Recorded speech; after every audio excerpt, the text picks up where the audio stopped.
ಸ್ನೇಹಿತರೆ ನಮಸ್ಕಾರ, ಕಿಶೋರ್ ರಾಚಯ್ಯ ಎಂಪವರ್ ಟಾಕಿಂದ. ಇವತ್ತಿನ ಕತೆ ಸ್ವಲ್ಪ ಡಿಫ್ರೆಂಟ್ ಆಗಿದೆ. ಒಮ್ಮೆ ಒಬ್ಬ ವ್ಯಕ್ತಿ ಬೆಳಗಾಗಿ ಎದ್ದಿರ್ತಾನೆ, ಎದ್ದು ಬಂದು ಬಾಗಲ್ ತೆಗಿತಾನೆ. ಬಾಗಲ್ ತೆಗೆದು ನೋಡಿದ್ರೆ ಯಮಧರ್ಮರಾಯ. ಇವನಿಗೊಂದು ಸ್ವಲ್ಪ ಶಾಕ್ ಆಗುತ್ತೆ ಯಮನ್ ನೋಡಿ. ಸರಿ ಆಯ್ತು, ಒಳಗೆ ಬನ್ನಿ ಕೂತ್ಕೊಳ್ಳಿ ಅಂತ ಹೇಳಿ ಕುಡಿಯೋಕ್ಕೆ ನೀರು ಕೊಡ್ತಾನೆ. ಸರಿ ನೀರು ಕೊಟ್ಟ ತಕ್ಷಣ ಯಮನ್ಗೊಂದು ಸ್ವಲ್ಪ ಆರಾಮ್ ಅನ್ಸುತ್ತೆ, ಬಿಕಾಸ್ ಬಿಸಿಲಲ್ಲಿ ಬಂದಿರ್ತಾನೆ. ಸರಿ ಇವನು ಕೇಳ್ತಾನೆ, ಏನು ಸ್ವಾಮಿ ಬಂದಿರೋದು, ಏನು ಉದ್ದೇಶ ಅಂತ.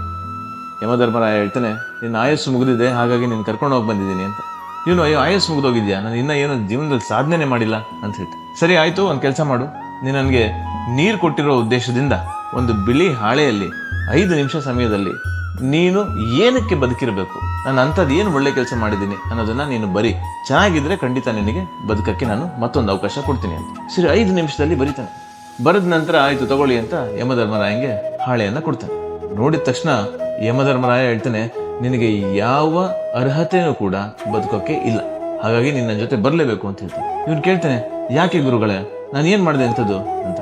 ಯಮಧರ್ಮರಾಯ ಹೇಳ್ತಾನೆ, ನೋಡು, ನೀನು ಬರೆದಿರೋ ಹಾಳೆಯಲ್ಲಿ ನೀನು ಯಾಕೆ ಬದುಕಿರಬೇಕು, ಅಥವಾ ನೀನು ಮಾಡಿರುವಂತಹ ಒಳ್ಳೆ ವಿಚಾರಗಳನ್ನ ಬಿಟ್ಟು ಅವ್ರು ಸರಿಗಿಲ್ಲ, ಇವ್ರು ಸರಿಗಿಲ್ಲ, ಪಕ್ಕದ ಮನೆಯವ್ನು ಹಿಂಗೆ ಮಾಡಿದ್ದಾನೆ, ಎದುರುಗಡೆ ಮನೆಯವ್ನು ನನಗಿಂತ ದೊಡ್ಡ ಪಾಪಿ, ನಮ್ಮ ಅಣ್ಣ ನನಗಿಂತ ಜಾಸ್ತಿ ಕೆಲಸ ಮಾಡಿದ್ದಾನೆ, ನಮ್ಮ ಅಪ್ಪ ನನ್ನ ಇಷ್ಟು ವರ್ಷ ಚೆನ್ನಾಗಿ ನೋಡ್ಕೊಂಡಿಲ್ಲ, ನಮ್ಮಮ್ಮ ಸರಿಗಿಲ್ಲ, ನಮ್ಮಪ್ಪ ಸರಿಗಿಲ್ಲ, ನಮ್ಮ ಅಕ್ಕ ತಂಗಿ ಸರಿಗಿಲ್ಲ, ಇನ್ನೊಬ್ಬರ ಬಗ್ಗೆನೇ ಬರ್ತಿದ್ಯಾ ಹೊರತು ನಿನ್ನ ಬಗ್ಗೆ ಏನೂ ಬರ್ಕೊಂಡಿಲ್ಲ. ಅಂದರೆ ಇನ್ನೊಬ್ಬರನ್ನ ದೂಷಣೆ ಮಾಡೋದ್ರಲ್ಲೇ ನೀನು ನಿನಗೆ ಸಿಕ್ಕಂತಹ ಅದ್ಭುತವಾದ ಗಳಿಗೆಯನ್ನು ತಿಳ್ಕೊಂಡಿದ್ಯಾ, ಹಾಗಾಗಿ ನೀನು ಬದುಕೋಕ್ಕೆ ಯಾವ ಅರ್ಹತೆಯೂ ಇಲ್ಲ ಅಂತ ಹೇಳ್ತಾರೆ.